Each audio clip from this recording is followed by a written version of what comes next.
ओम श्री परमात्मने नमः। ओम श्री परमात्मने नमः। अथ वेदांत दर्शन अथ वेदांत दर्शन शांति पाठ। शांति पाठ।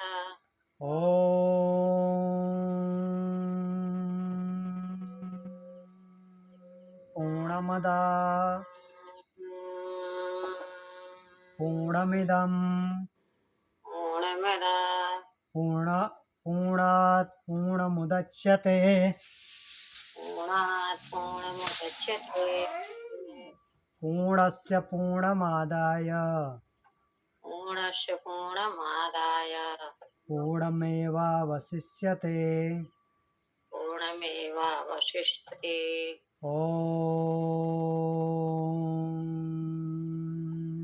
शांति शांति शांति। शांति शांति शांति। Rub your both palm. Apply an eyes. Slowly and gently open your eyes. Om Shanti. Om Shanti.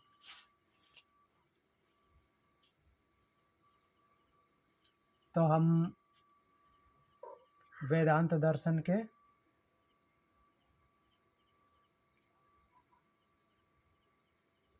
तृतीय अध्याय के तृतीय पाद के 15वां सूत्र पे थे। 14वां सूत्र हमने पढ़ा था, 15वां सूत्र पढ़ना है।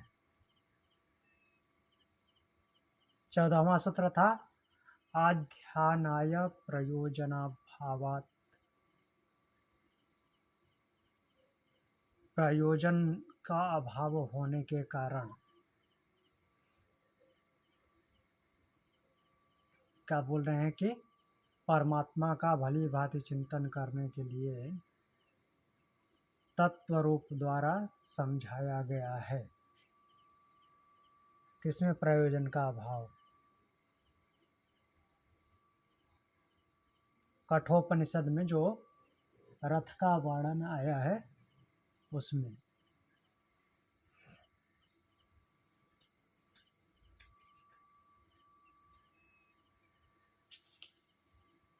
तो अब आगे देखते हैं। इसके आगे आनंदमय नाम से परमात्मा को ही लक्ष्य कराया गया है, अन्य किसी तत्व को नहीं। यह हमने पहले भी पढ़ा है, पहले अध्याय में। यह निश्चय कैसे हो सकता है, यह प्रश्न उठता है। आनंदमय नाम से परमात्मा को ही लक्ष्य कराया गया है, कोई और नहीं है, ऐसा कैसे बोल सकते हैं? तो इस पे कहते हैं आत्म शब्दाच। आत्म शब्द का प्रयोग होने के कारण आत्म शब्द से पता चलता है कि यह परमात्मा के लिए ही आता है। तो देखते हैं, ऊपर कहे हुए कारण के सिवा इस प्रकरण में बारंबार सबका अंतरात्मा बताते हुए, एक मिनट, हाँ, सबका अंतरात्मा बताते हुए अंत में विज्ञानमय का अंतरात्मा आनंदमय को बतलाया गया है। उसके बाद आनंदमय का कोई अंतरात्मा नहीं है, तैत्तरीय उपनिषद में बताया गया है ऐसा। तो आनंदमय के बाद मीन्स ऐसे सीक्वेंस में है ना,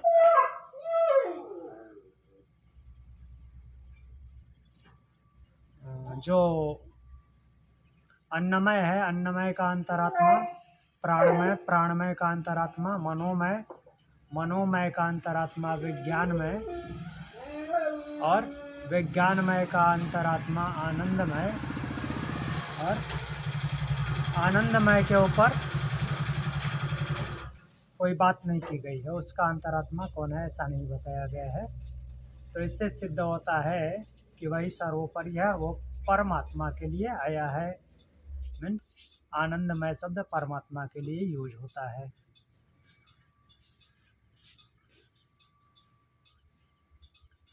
अब आगे संबंध बोलते हैं। आत्मा शब्द का प्रयोग तो अधिकतर प्रत्यगात्मा अर्थात जीवात्मा का ही वाचक होता है। वैसे आत्मा परमात्मा और जीवात्मा दोनों के लिए आता है, लेकिन प्रश्नकर्ता के दिमाग में ये आ सकता है कि जो आत्मा शब्द है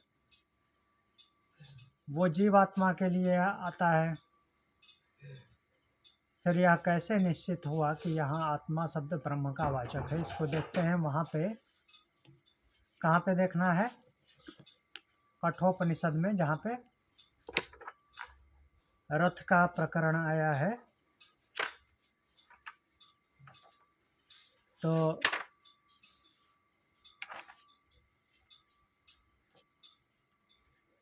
कठोपनिषद में जो प्रकरण चल रहा है उस पे चलते हैं हम।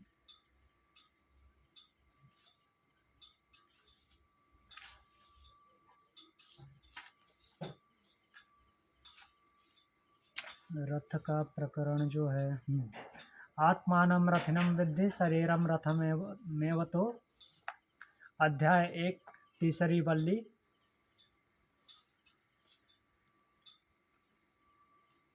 एक मिनट।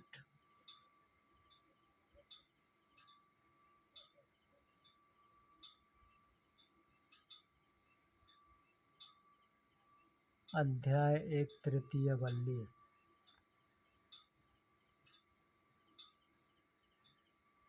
एक 123 नंबर पेज।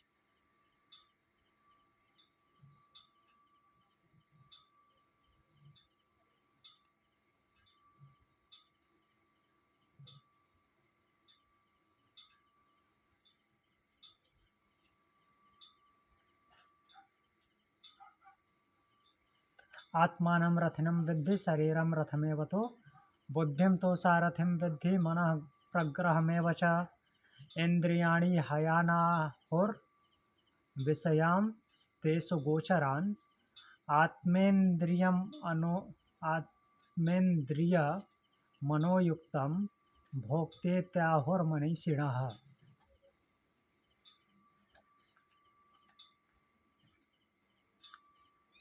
फिर आगे बोलते हैं, यहाँ पे एक आत्मा शब्द आया है, ये ध्यान में रखना है। फिर आगे बोल रहे हैं कि यास्तु विज्ञानवान भवत्युक्तेन मनसा सदा, तस्येन्द्रियाण्यवस्यानि दुष्टा स्वा इव सारथे। यस्तु विज्ञानवान भवति युक्तेन मनसा सदा, तस्येन्द्रियाणि वस्यानि सदा स्वा इव सारथे। और ये वर्णन करते हुए आगे हम चलते हैं।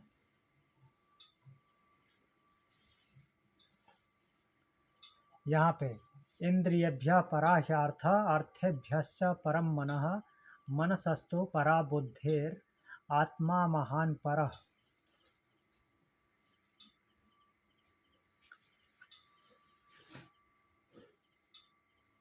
और इसके आगे जो बोल रहे हैं,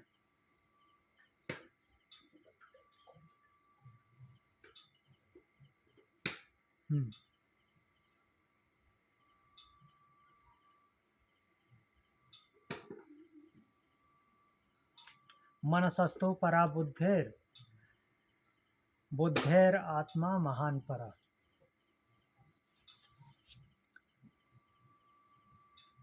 तो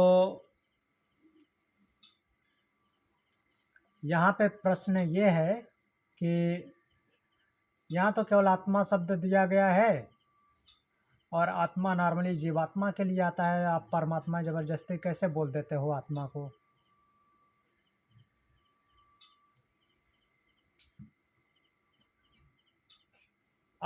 तो इस पे सूत्र बोलते हैं, आत्मगृहीतिरितरवदुत्तरात्। आत्मगृहीति, तो जो आत्मा शब्द से परमात्मा का ग्रहण, इतरवत मीन्स दूसरी जगह की भांति, उत्तरात उसके बाद के वर्णन से सिद्ध होता है। अर्थात जहाँ पे आत्मा शब्द जीवात्मा के लिए आया है, उसके बाद में अगर वह परमात्मा का भाव दे रहा है तो आत्मा शब्द को परमात्मा के लिए लिया जाएगा, ऐसा बोल रहे हैं। तो व्याख्या में देखते हैं, जिस प्रकार आत्मा वा इदमेकम एवाग्र आसीन अन्यत किंचनम इसत स इच्छत लोकानुसृजय। तो बोल रहे हैं कि आत्मा वा इदमेकम एवाग्र आसीन, पहले यह एक आत्मा ही था। तो यहाँ पे आत्मा ही था मतलब कौन? यहाँ पे जीवात्मा थोड़ी आएगा, यहाँ पे तो परमात्मा की बात हो रही है। उसने इच्छा की कि मैं लोगों की रचना करूं। जीवात्मा इच्छा करेगा कि मैं लोगों की रचना करूं, तो इसलिए यहाँ पे जो आत्मा शब्द आया है इसका मतलब कि वो परमात्मा है। ऐतरेय उपनिषद 1:1:1।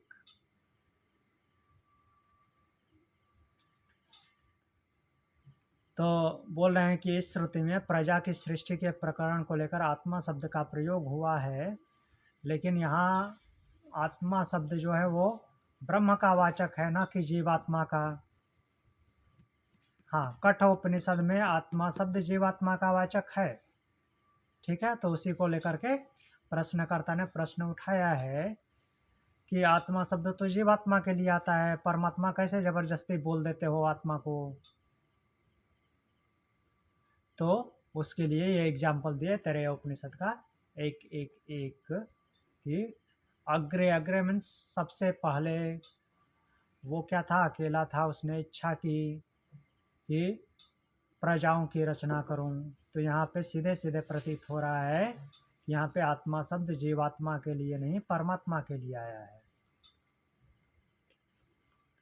तो यहाँ आत्मा शब्द ब्रह्मवाचक है। ऐसे ही तैतरीय श्रुति भी आनंदमय का वर्णन के बाद तत्काल ही सो अकामयत बहुश्याम, उसने अकामयत कामना की बहुत हो जाऊं। तो कौन कामना करेगा बहुत हो जाऊं? जीवात्मा तो बहुत होगा नहीं। तो ऐसे वाक्यों द्वारा जो भाव प्रकट होता है उससे यह पता चलता है कि आत्मा शब्द परमात्मा के लिए प्रयोग होता है। अतः बाद में आए हुए इन वर्णन से यह सिद्ध हो जाता है कि यहाँ आत्मा शब्द परमात्मा का ही वाचक है। अब देखते हैं आगे क्या लिखते हैं। ऊपर कही हुई बात में पुनः शंका उपस्थित करके उसका उत्तर देते हुए पूर्वोक्त सिद्धांत को दृढ़ करते हैं और एक एग्जाम्पल दे रहे हैं और सूत्र बोल रहे हैं। अन्वयादिति चेत स्यादवधारणात् चेत, यदि ऐसा कहो। अन्वयात, अन्वयात मतलब अन्वय से। अन्वय मतलब कि शब्दों के विच्छेद करने से जो अर्थ उत्पन्न होता है उसको अन्वय बोलते हैं। जैसे कि हम श्लोकों को ब्रेक डाउन करते हैं, ब्रेक डाउन करने पे जो अलग शब्द का अलग अर्थ बनता है उसके माध्यम से बोल रहे हैं कि वहाँ पे भी अगर ऐसा कहो कि अन्वयात, अन्वय करने से आत्म शब्द का अन्वय होने के कारण यह सिद्ध नहीं होता कि आनंदमय ब्रह्म है, तो इति। तो इसका उत्तर यह है कि अवधारणात् स्यात्। अवधारणात् मतलब कि निर्धारित किए जाने के कारण स्यात्, यह बात सिद्ध हो सकती है। तो देखते हैं क्या एग्जाम्पल ले रहे हैं। यदि ऐसा प्रश्न उठता है कि तैत्तरीय उपनिषद की ब्रह्मानंद वल्ली में आत्मा शब्द का प्रयोग तो सभी वाक्यों के अंत में आया है। ब्रह्मानंद वल्ली तैत्तरीय उपनिषद दूसरी वल्ली है। तो यहाँ पे दूसरी वल्ली में क्या बोल रहे हैं कि आत्मा शब्द का प्रयोग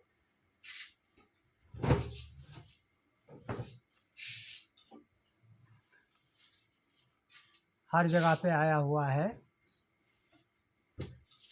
फिर केवल आत्मा शब्द के प्रयोग से आनंदमय को ही ब्रह्म कैसे मान लिया जाए। तो एक मिनट, हम चलते हैं तैत्तरीय उपनिषद की ब्रह्मानंद वल्ली में।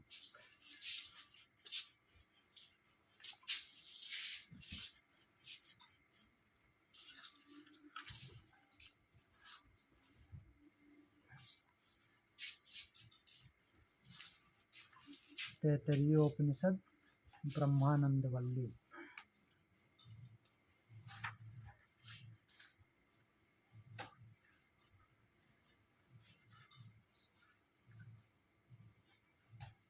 आत्मा आत्मा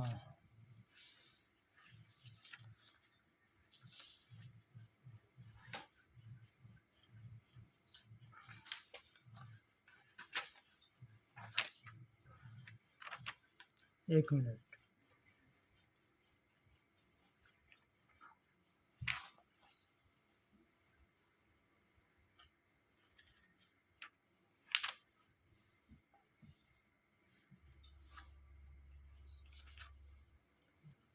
तो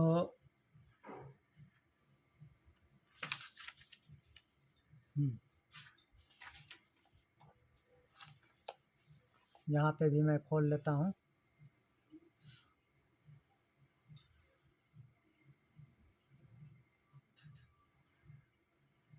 तीन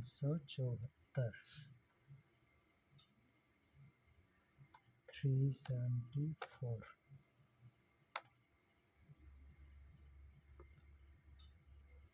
देखिए,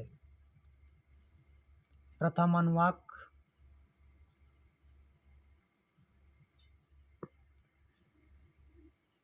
यहाँ पे जो आगे का मंत्र है इसको देखते हैं।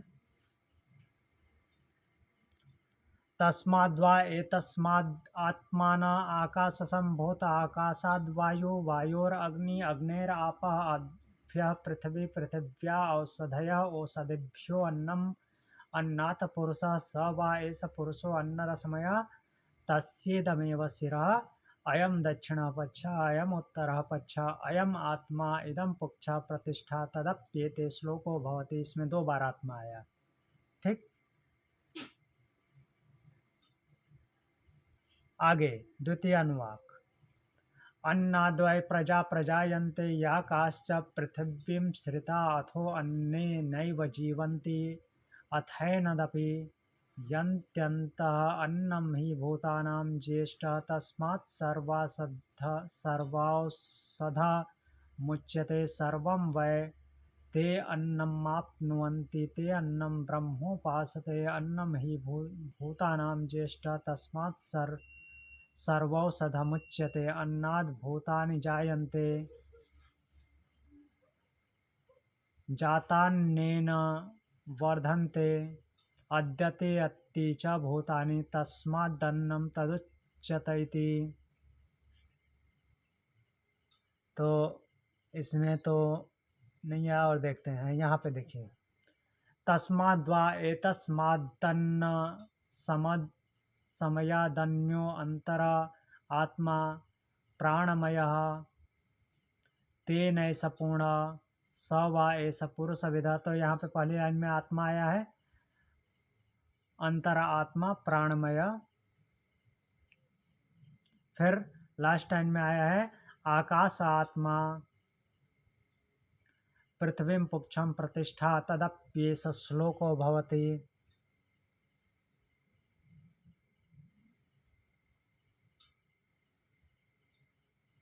फिर आगे देखते हैं, यहाँ पे देखिए तृतीय अनुवाक में फिर आया है, तस्मात् सर्वायुष्मनुमुच्यत इति तस्यैव एष एव शारीर आत्मा य पूर्वस्य।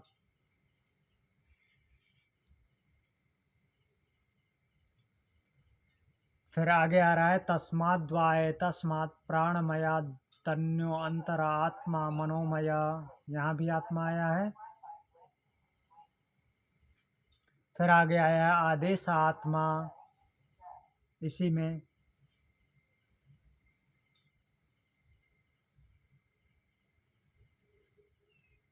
फिर चतुर्थ अनुवाक में यतो वाचो निवर्तन्ते अप्राप्य मनसा सह आनंदम ब्रह्मणो विद्वान् न बिभेति कदाचनेति तस्यैव एव शारीर आत्मा य पूर्वस्य।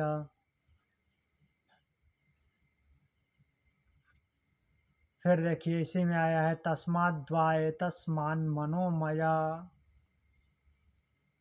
मनोमयाद अन्यो अंतर आत्मा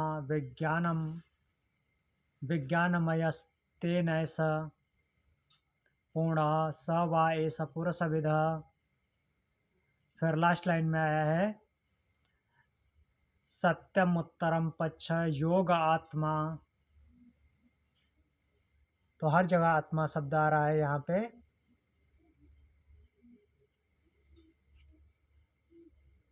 पंचम अनुवाक में तस्यैष एव शारीर आत्मा य पूर्वस्य।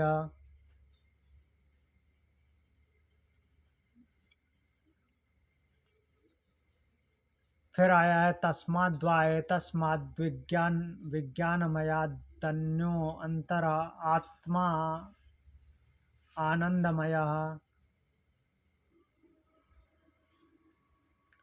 फिर लास्ट लाइन में आया, आनंद आत्मा ब्रह्मपुच्छम प्रतिष्ठा।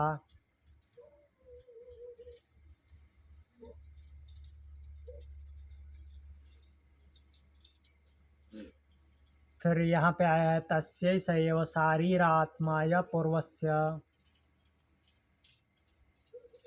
तो अब चलते हैं वापस मंत्र में, मंत्र से सूत्र में चलते हैं। वेदांत दर्शन कि यदि कहो कि तैत्तरीय उपनिषद की ब्रह्मानंद वल्ली में आत्मा शब्द का प्रयोग तो सभी वाक्यों के अंत में आता है, फिर केवल आत्मा शब्द के प्रयोग से आनंदमय को ही ब्रह्म कैसे मान लिया जाए? अर्थात आनंदमय ही ब्रह्म है, ऐसा कैसे मान लिया जाए? तो इसके उत्तर में कहते हैं, क्यों ऐसा प्रश्न क्यों उठ रहा है, आनंदमय को ही ब्रह्म क्यों मान लिया जाए, बाकी को क्यों नहीं? बाकी सबके साथ में भी तो आया है, हर जगह आत्मा आया है, शारीर आत्मा, विज्ञानमय आत्मा,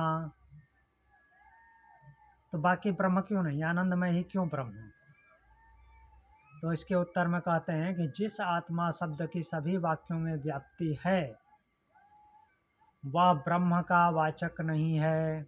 अर्थात हर जगह पे आत्मा आया है लेकिन हर जगह पे वो ब्रह्म का भाव नहीं दे रहा है, उसका अर्थ ब्रह्म नहीं निकल रहा है। चलिए एक बार देख लेते हैं वापस, ब्रह्म का भाव निकल रहा है या नहीं निकल रहा है।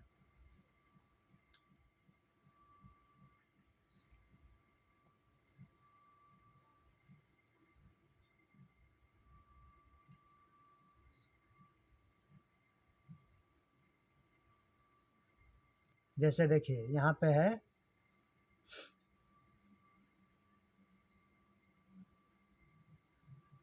तृतीय अनुवाक, द्वितीय अनुवाक से लेते हैं।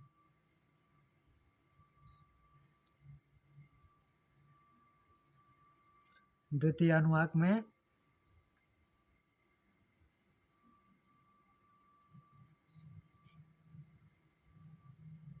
आगे बढ़ते हैं। तस्माद्वाये तस्मान् एतस्माद् अन्न रसमय अन्यो अंतर आत्मा प्राणमय, और लास्ट में है आकाश आत्मा। तो प्राणमय आत्मा, प्राणमय यहाँ पे क्या लिखा है कि निश्चय ही इस अन्न रसमय मनुष्य शरीर से भिन्न उसके भीतर रहने वाला प्राणमय आत्मा, अर्थात प्राणमय आत्मा है। यहाँ पे प्राणमय उसका अर्थ लिखा है पुरुष है। तेन उससे यह अन्न रसमय व्याप्त है। वह यह प्राणमय निश्चय ही पुरुष विध एवं पुरुष के आकार वाला है। तस्य उस अन्न रसमय आत्मा की, अर्थात अन्न रसमय आत्मा मतलब अन्नमय कोश की बात हो रही है। तो यहाँ पे आत्मा जो है परमात्मा की का भाव नहीं दे रहा है, जीवात्मा के अन्नमय कोश का भाव दे रहा है। तो इसलिए यहाँ पे आत्मा का मतलब परमात्मा नहीं होगा।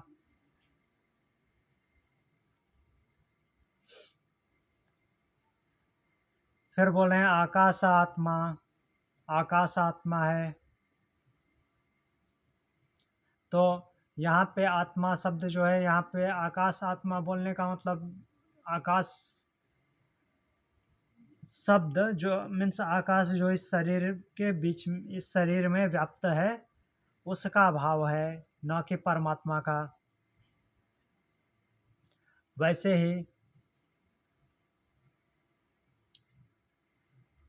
यहाँ पे बोल रहे हैं कि तस्यैव एव शारीर आत्मा या पूर्वस्य, उसका ही शरीर आत्मा, शरीर में रहने वाला अंतरात्मा अर्थात ये जीवात्मा का भाव दे रहा है।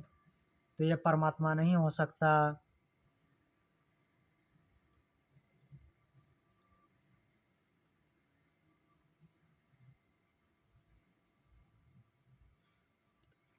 यतो वाचो निवर्तन्ते अप्राप्य मनसा सह आनंदम ब्रह्मो विद्वान न बिभेति कदाचनेति तस्यैव एव शारीर आत्मा यः पूर्वस्य।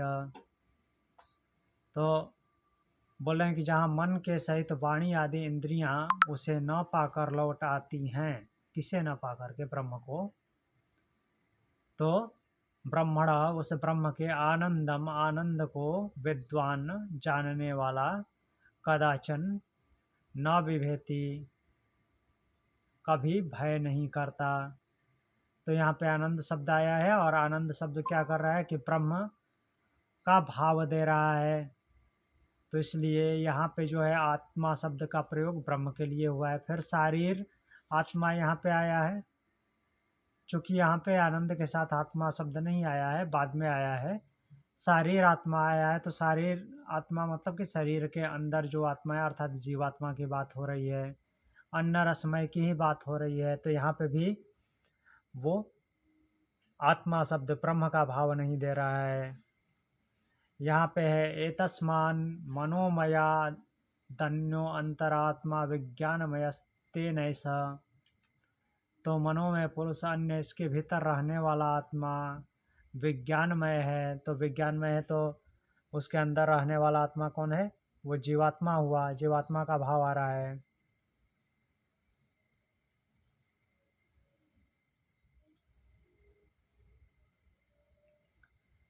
फिर और आगे देखते हैं,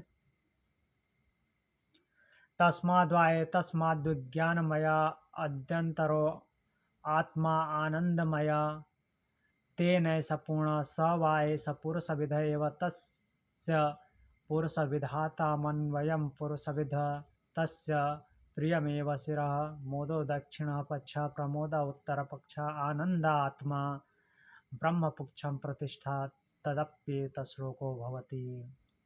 तो यहाँ पे क्या बोला गया है कि तस्मात् उस पहले कहे हुए तस्मात् इस विज्ञानमय जीवात्मा से, विज्ञानमय जीवात्मा से अन्य अंतर आनंदमय आत्मा, उससे अन्य, उससे भिन्न, अंतर अलग,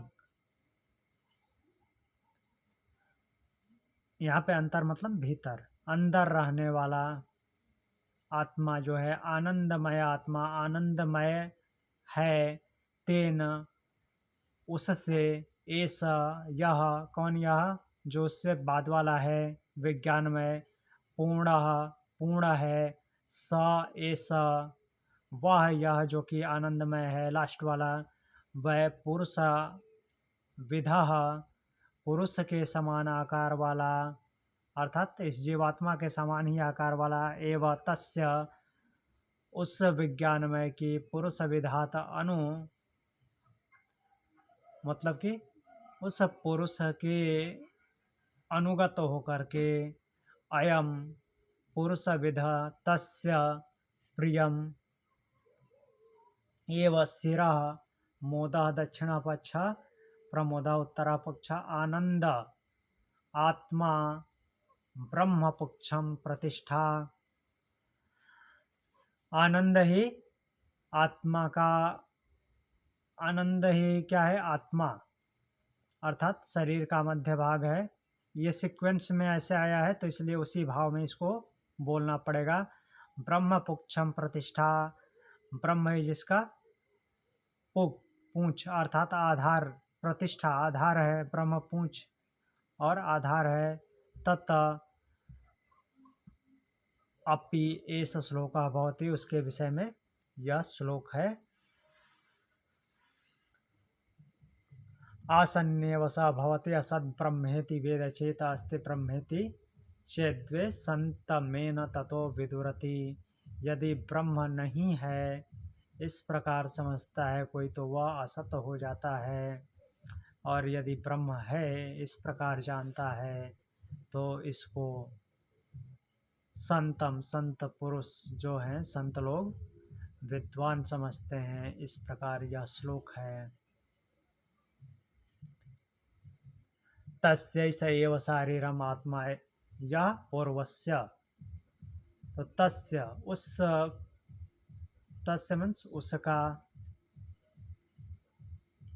ऐसा एव यही शारीरम शरीर में रहने वाला आत्मा है जो पूर्वस्य पहले वाले का है। पहले वाले का मतलब कि जो पीछे से चले आ रहे हैं। तो इससे पहले वाले का, आनंदमय के पहले वाले का विज्ञानमय है। तो उसके बाद में आनंदमय के आत्मा का वर्णन नहीं है, तो आनंदमय ही मीन्स आनंदमय जो है, आनंदमय का जो आत्मा बताया गया है वो वहाँ पे वो पर ब्रह्म के रूप में अर्थात पर ब्रह्म का अर्थ देता है, ऐसा माना गया है।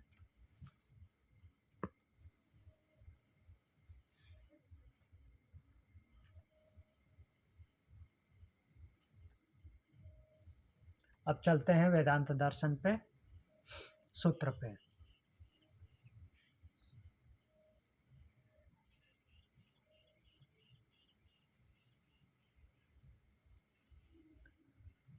अन्वयादिति चेत स्याद अवधारणात्, तो इसी को हम पढ़ रहे थे।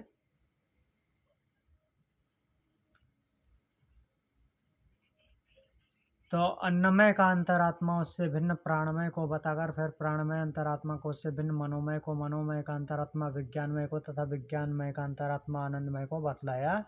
उसके बाद आनंदमय का अंतरात्मा अन्य किसी को नहीं बतलाया और अंत में यह निर्धारित कर दिया कि शरीर संबंधी आत्मा यह स्वयं ही है, जो कि पहले कहे हुए अन्य सब पुरुषों का भी आत्मा है। यह कहकर उसी से जगत की उत्पत्ति का वर्णन किया। इस प्रकार यहाँ आनंदमय को पूर्ण रूप से परमात्मा निश्चित कर दिया गया है। तो इससे यह सिद्ध होता है कि आनंदमय शब्द परमात्मा का वाचक है। अब आगे बोलते हैं कि इस प्रकरण में आत्मा से आकाश आदि भूतों की उत्पत्ति का वर्णन करने के बाद पृथ्वी से औषध, औषध से अन्न, अन्न से पुरुष, जो प्रसिद्ध मंत्र है तैत्तरीय उपनिषद का,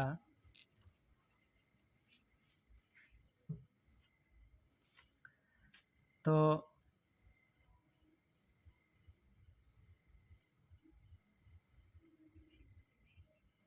यहाँ पे बोला गया है कि अन्न से पुरुष की उत्पत्ति बताई गई है। फिर कहा गया है कि निश्चय पूर्वक वही यह पुरुष अन्न रसमय है।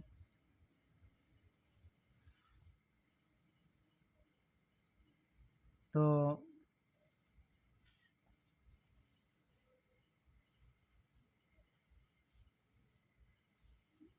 उसको अन्न रसमय बताया गया जो अभी हम पढ़ रहे थे।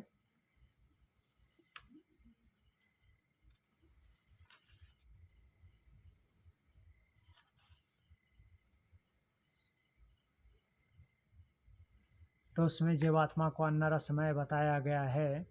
इस वर्णन के अनुसार सत्यम ज्ञान अनंतम ब्रह्म, इस वाक्य द्वारा बताया हुआ ब्रह्म ही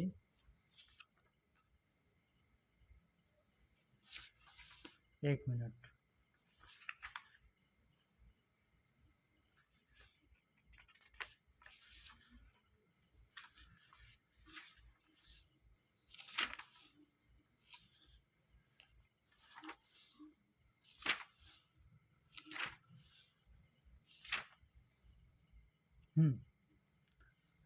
तो बोल रहे हैं कि सत्यम ज्ञानम अनंतम ब्रह्म, इस वाक्य द्वारा बतलाया हुआ ब्रह्म ही यहाँ अन्न रसमय पुरुष है या उससे भिन्न है।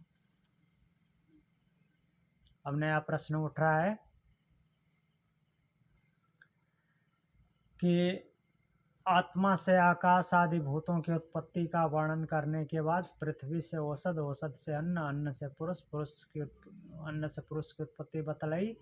फिर कहा निश्चय पूर्वक वही यह पुरुष अन्न रसमय है। तो ऐसा बोला गया है। तो इस वर्णन के अनुसार जो सत्यम ज्ञानम अनंतम ब्रह्म, ये जो मंत्र है, तो इस मंत्र में बताया हुआ ब्रह्म ही यहाँ अन्न रसमय पुरुष है या उससे कुछ भिन्न है। तो इस पे बोलते हैं कार्याख्यानाद पूर्वम, कार्याख्यानाद अपूर्वम। तो कार्य बतलाए जाने के कारण, कार्य का आख्यान किए जाने के कारण क्या बोला गया है? अपूर्वम, वह अपूर्व है। अपूर्व है मतलब कि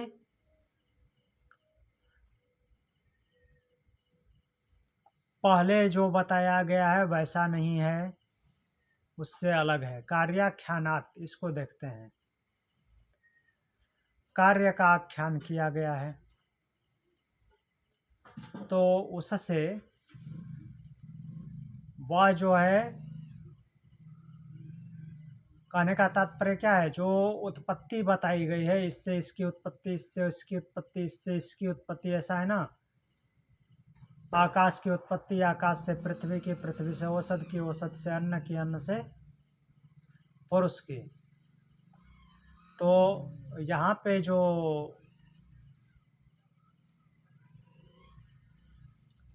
शब्द आए हैं, मीन्स आत्मा शब्द आया है, और उससे अन्नर समय पुरुष बताया गया है। तो जो सत्यम ज्ञान अनंतम ब्रह्म में जो ब्रह्म है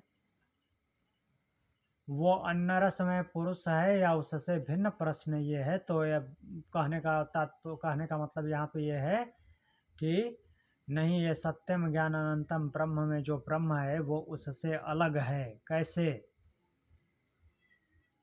क्योंकि उस ब्रह्म का कार्य नहीं होता, और यहाँ पे कार्य का वर्णन किया गया है। वह ब्रह्म कार्य नहीं है, वह केवल कारण है, अकार्य है, और वो अपूर्व है, अर्थात उससे पहले कोई नहीं है। तो इसलिए उसके कार्य का आख्यान भी नहीं हो सकता।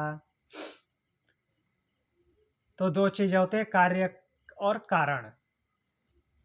जिससे जो उत्पन्न होता है वो उसका कारण होता है, और जो होता है मीन्स दिखता है वो कार्य होता है। और जिससे पहले कुछ नहीं है वो अपूर्व है, अकार्य है, केवल कारण है। जो हमने देखा था प्रकृति और विकृति, दो चीजें देखी थी। तो जो केवल प्रकृति है वो कारण है, और जो विकृति है वो कार्य है। बहुत सारी चीजें जो हैं वो प्रकृति और विकृति दोनों हैं। तो जो प्रकृति और विकृति दोनों हैं वो कारण भी है और कार्य भी है।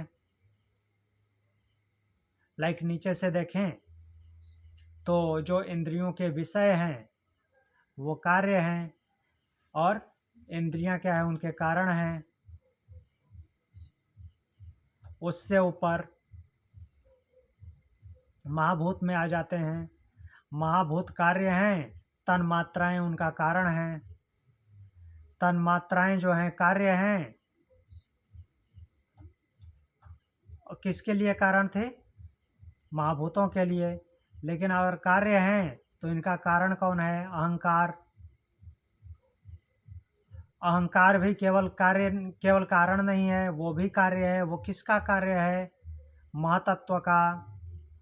अब महतत्व उसके लिए क्या हो गया? कारण हो गया। अब महतत्व कारण हो गया तो महतत्व कार्य भी है। किसका कार्य है? मूल प्रकृति का, जो कि अव्यक्त है। और अव्यक्त मूल प्रकृति क्या है? महतत्व का कारण है। वो उससे ऊपर क्या है? कोई नहीं है, अजन्मा है ना। मूल प्रकृति अजन्मा, ब्रह्म अजन्मा। तो ये दोनों जो है केवल कारण है, कार्य नहीं है। एक निमित्त कारण, एक उपादान कारण।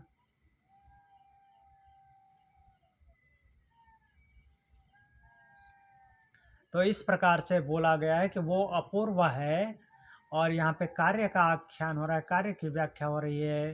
तो सत्यम ज्ञान अनंतम ब्रह्म में जो ब्रह्म है, बाकी जो दूसरे जगह ब्रह्म अगर कुछ ऐसा संबोधन आया है, वो जो जहाँ पे कार्य का वर्णन हो रहा है, तो वहाँ का ब्रह्म ये सत्यम ज्ञान अनंतम ब्रह्म नहीं है। अर्थात वहाँ पे पर ब्रह्म का भाव नहीं आएगा। तो ये व्याख्या में यहाँ पे क्या लिख रहे हैं? इस प्रकरण में जिस अन्नरसमय पुरुष का वर्णन है, एक्चुअली अन्नरसमय पुरुष ब्रह्म है या नहीं, प्रश्न ये उठ रहा है। तो वह पूर्वोक्त परब्रह्म नहीं हो सकता, किंतु अन्न का परिणाम भूत व सजीव मनुष्य शरीर ही यहाँ अन्न रसमय पुरुष के नाम से कहा गया, अर्थात जीवात्मा है वो। क्योंकि इस पुरुष को उस पूर्वोक्त ब्रह्म का आकाश आदि के क्रम से कार्य बताया गया है, और इसका अंतरात्मा प्राणमय आदि के क्रम में विज्ञानमय जीवात्मा को बताया गया है। विज्ञानमय का आत्मा ब्रह्म को बताकर अंत में आनंद के साथ उसकी एकता की गई है, जिससे सत्य, ज्ञान और अनंत ये लक्षण बताए गए हैं, तथा जो आत्मा और आनंदमय नाम से जगत का कारण बताया गया है, वह ब्रह्म इस अन्न रसमय पुरुष से भिन्न है। अर्थात सत्यम ज्ञान अनंतम ब्रह्म जो है वो अन्न रसमय पुरुष नहीं है, वो भिन्न है, क्योंकि वो केवल कारण है, कार्य नहीं है। और यहाँ पे कार्य का आख्यान है। क्लियर हुआ?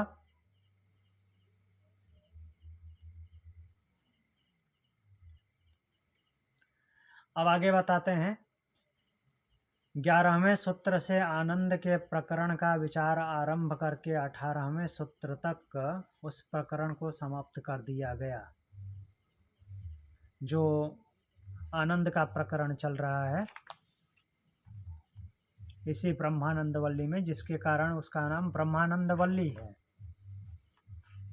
क्योंकि आनंद के बारे में बताया गया है। मानुषानंद, देवानंद, गंधर्वानंद, ये सब अलग अलग आनंद है ना।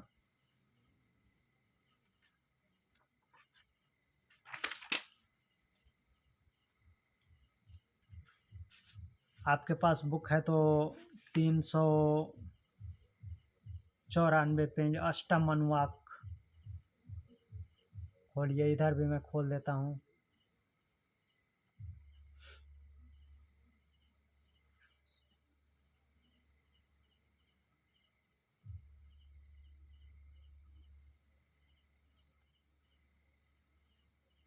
ये देखिए, यहाँ से सहसा आनंद मीमांसा भवति, यहाँ पे आनंद की मीमांसा की जाती है। युवा स्यात् साधो युवाध्यायक अशिष्टो दृढ़िष्ठो बलिष्ठस्तस्यैव पृथ्वी सर्वा वित्तस्य पूर्णा स्यात् स एको मानुषानंदः। मीन्स पृथ्वी की सारी संपत्ति मिल जाए, एकदम से बलिष्ठ हो जाऊं, कोई रोग ना हो, पृथ्वी में जितनी धन संपदा है वो सब मेरी हो जाए, तो इस तरह का जब अगर ऐसा हो भी जाए, मान लीजिए ऐसा होना तो पॉसिबल है नहीं, अगर ऐसा हो जाए तो वो एक मानुष आनंद बोला जाता है।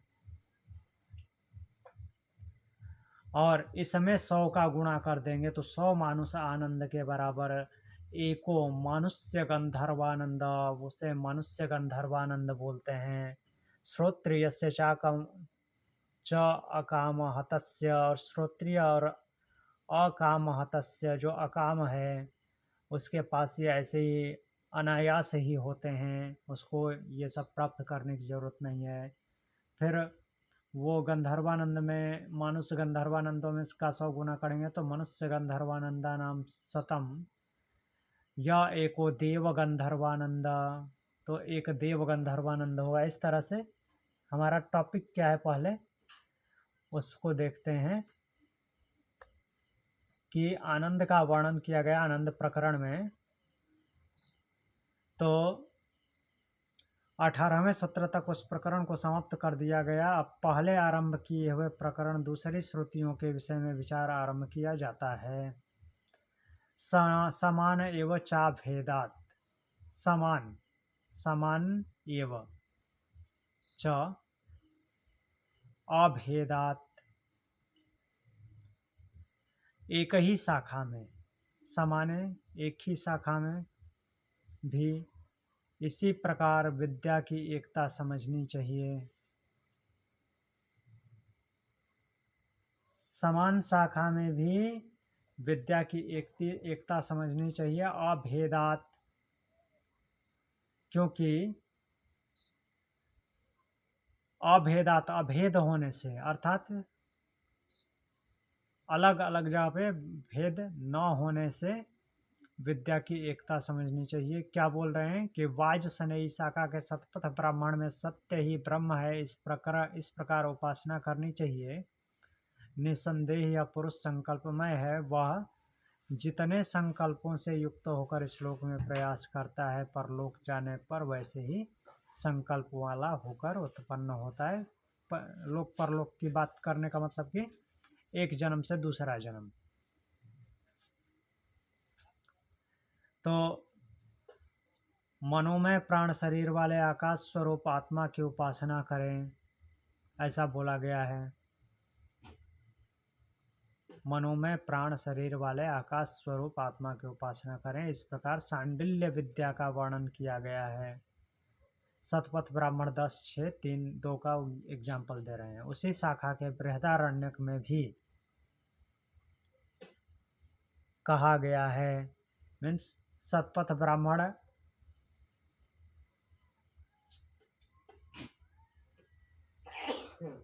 जो सांडिल्य विद्या है उसका वर्णन किया गया है। और उसी शाखा में बृहदारण्यक उपनिषद आता है, जिसमें प्रकाश ही जिसका सत्य स्वरूप है, वह पुरुष मनोमय है, वह धान और जौ आदि के सदृश सूक्ष्म परिणाम वाला है, ऐसा बताया गया है। तो वह उस हृदयाकाश में स्थित है। वह सबका स्वामी और सबका अधिपति है तथा यह जो कुछ है सभी का उत्तम शासन करता है। बृहदारण्यक उपनिषद 5:6:1 में ऐसा बोला गया है। तो यहाँ पे देखिए जो शतपथ ब्राह्मण का मंत्र है ये है सत्यम ब्रह्मोत्योपासित अथ खलु क्रतो मयो अयम पुरुषः स यावत् क्रतोरयम् स्माल्लोकात् प्रैति एवं क्रतुर्भूत्वामुत लोकम प्रेत्याभिसंभवति स आत्मानुपासित मनोमयम प्राण शरीरम भारूपम सत्य संकल्पम आकाश आत्मानम। फिर जो बृहदारण्यक उपनिषद में बोला गया वो मनोमयम पुरुषो भा सत्य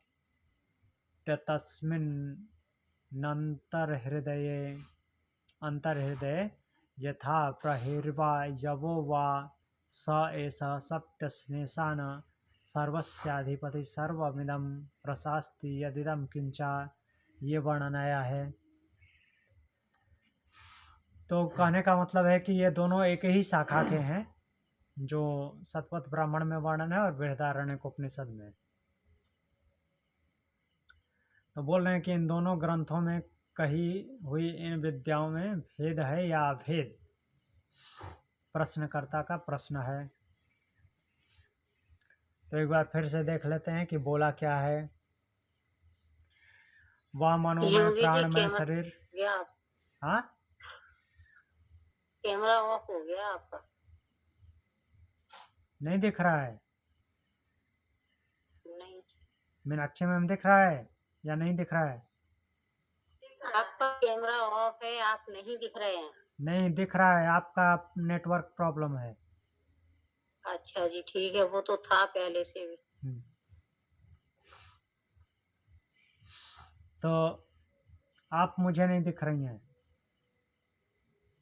मैंने तो ऑफ कर दिया है कैमरा। अच्छा। लेकिन आपका ऑफ हो गया तो मैंने आपको नहीं, उनको मीनाक्षी मैम को दिख रहा है, तो आपके यहाँ से फिर गड़बड़ी है।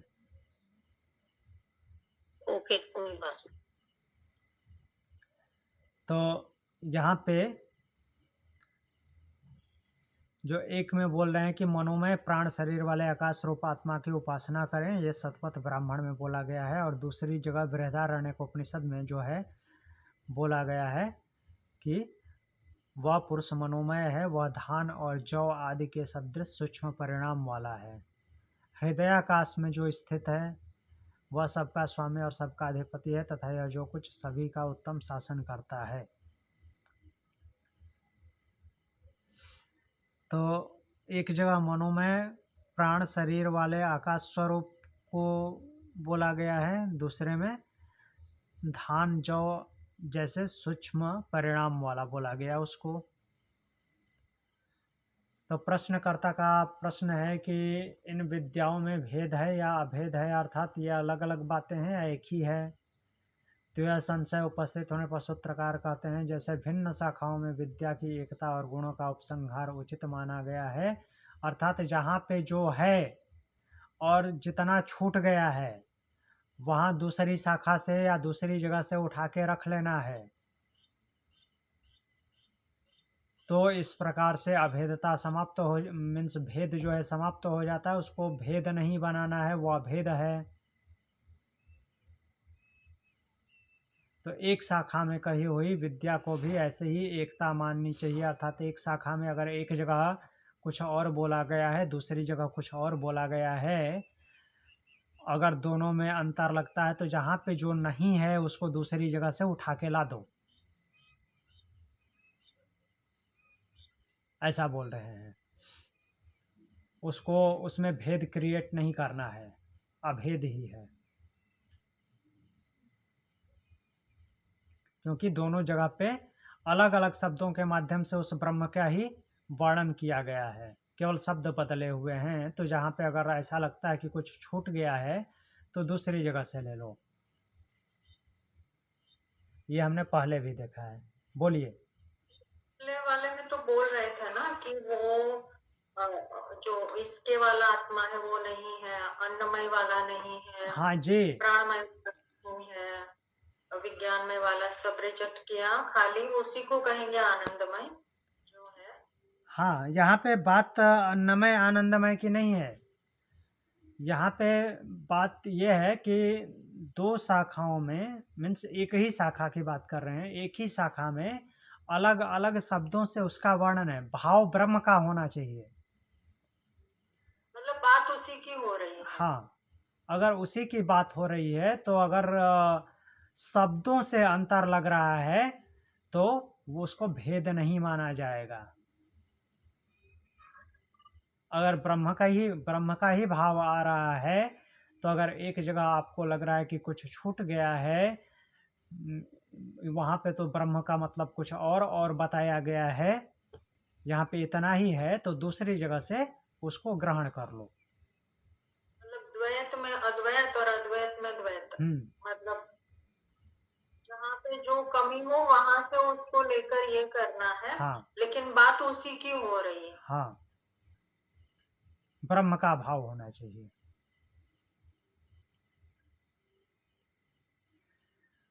तो आज के लिए इतना ही। 20वां सूत्र कल देखेंगे। और कुछ पूछना है? जी नहीं। ठीक है, प्रणाम। ओम शांति। प्रणाम। ओम शांति।